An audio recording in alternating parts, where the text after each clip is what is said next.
بھائی جیسے اس محرم کے مہینے میں جو روزہ رکھنا تھا روزہ تو رکھیں گے نہیں.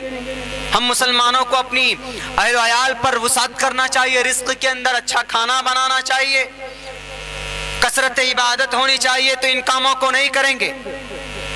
رکشے پر, ساکیل پر, ٹھیلے پر ڈال کر کے بس چلے جائیں گے تعزیہ بنا کر کے.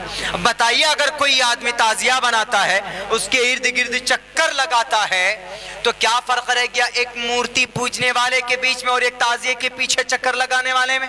What is different? What is different between both person and who is running around the تعزیہ؟ گھوڑا گھاٹ کیا فرق ہے؟ کوئی اگر پتھر کو تراش کر مورتی کو پوچھتا ہے تو and we are saying, ہم یہ کہتے ہیں, ہم یہ کہہ دیتے ہیں کہ you are a kafir, you are a disbeliever, you are a pagan, کہ تم کافر ہو, تم مشرک ہو. کیوں؟ کیونکہ تم مورتی کو پوچھتے ہو کہ جو کہ بے جان ہے, ان کے سامنے مقدس پیشانی کو جھکاتے ہو. اور کچھ پڑھے لکھے ہوتے ہیں تو وہ کہتے ہیں اندنت مہا پریوشنتی سمبھوتی مپاستی تتوبھویئی ویوتی تمویو سمبھوتی آمرتا. بے جان چیز کو پوچھتے ہو, نرک میں چلے جاؤ گے, یہ منتر تمہیں کہہ رہا. وہ کہتا کیوں؟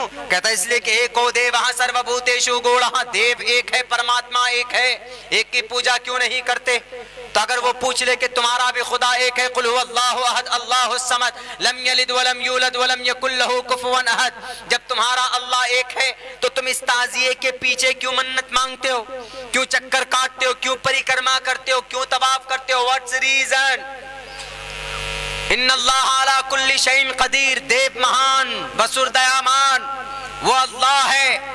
وہ جب خود کہتا ہے ادعونی, مجھے پکارو, میرے پاس آ جاؤ, جسٹ کلوز می, جسٹ کلوز می, میرے پاس آ جاؤ, کال می, مجھے پکارو, میں تمہاری ضرورت پوری کروں گا. استجب لکم, اللہ خود کہہ رہا ہے. جب سی ایم صاحب خود کہیں کہ آؤ میرے پاس فنڈ لینے کے لیے, میں تمہیں دے دوں گا, تو مکھیا member M L A MPs کے گھر کے چکر لگانے کی کیا ضرورت ہے؟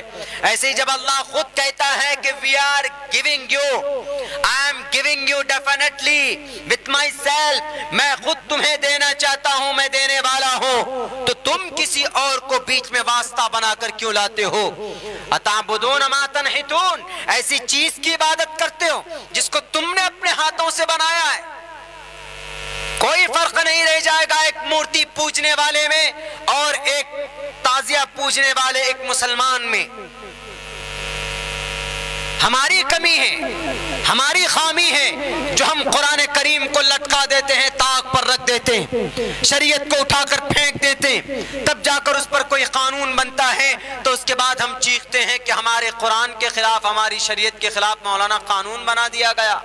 ہم عمل نہیں کریں گے تو قانون نہیں بنے گا, تو کیا بنے گا؟ پرمیشن دی جائے گی اس پر عمل کرنے کی. ذرا سوچنے کا مقام ہے میرے مسلم بھائیوں. کتنے سارے خرافات موجود ہیں ہمارے درمیان میں, ہمارے بیچ میں, جو ہم لوگ کرتے ہیں, ان کو ختم کرنے کی کوشش نہیں کرتے. حضرت حسین کے نام پر اگر یہ کیا جاتا ہے تو حضرت حسین اس وقت کے سن 660 ہجری کے اندر اس وقت کا ایک ظالم فاسق اور ایک فاجر بادشاہ تھا جو وراجمان ہوا تھا.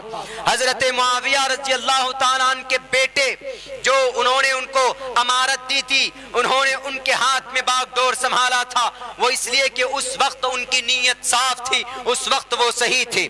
لیکن جب حکومت آ جاتی ہے, جب ہاتھ میں پیسے آ جاتے ہیں, جب پاور ہاتھ میں آ جاتا ہے, تو اس وقت پھر آدمی نشے میں دھت ہو جاتا ہے, ظلم و ستم کرتا ہے, لوگوں کو پریشان کرتا ہے. وہی ہوا یزید کے ساتھ. ان کے ہاتھ میں جب حکومت آ گئی, ان کے ہاتھ میں جب پردھان منتری کا سرٹیفکیٹ دے دیا گیا, نشے کے اندر چور ہو گیا, طاقت کے نشے میں. انہوں نے کہا کہ اگر حسین نہیں مانتے, اگر حسین مجھے نہیں مانتے تو ان کا محاصرہ کر لو, ان کو house of rest of house کر لو, ان کو مقید کر دو کسی جگہ کے اوپر, کوفہ, اور that is located just near by Iraq. Iraq کے اندر یہ کوفہ اور یہ کربلا پایا جاتا ہے, جہاں پر عبید اللہ بن زیاد کی نگرانی کے اندر کہا گیا کہ حسین آپ وہیں پر رک جائیے, آپ کو آگے بڑھنے کی اجازت نہیں. حضرت حسین رضی اللہ تعالیٰ عنہ نے کہا کہ مجھے تھوڑی سی مہلت دے دو, مجھے اجازت دے دو, 3 آپشن میرے سامنے, مجھے کسی اسلامک علاقے کی طرف جانے دے دو, یا مجھے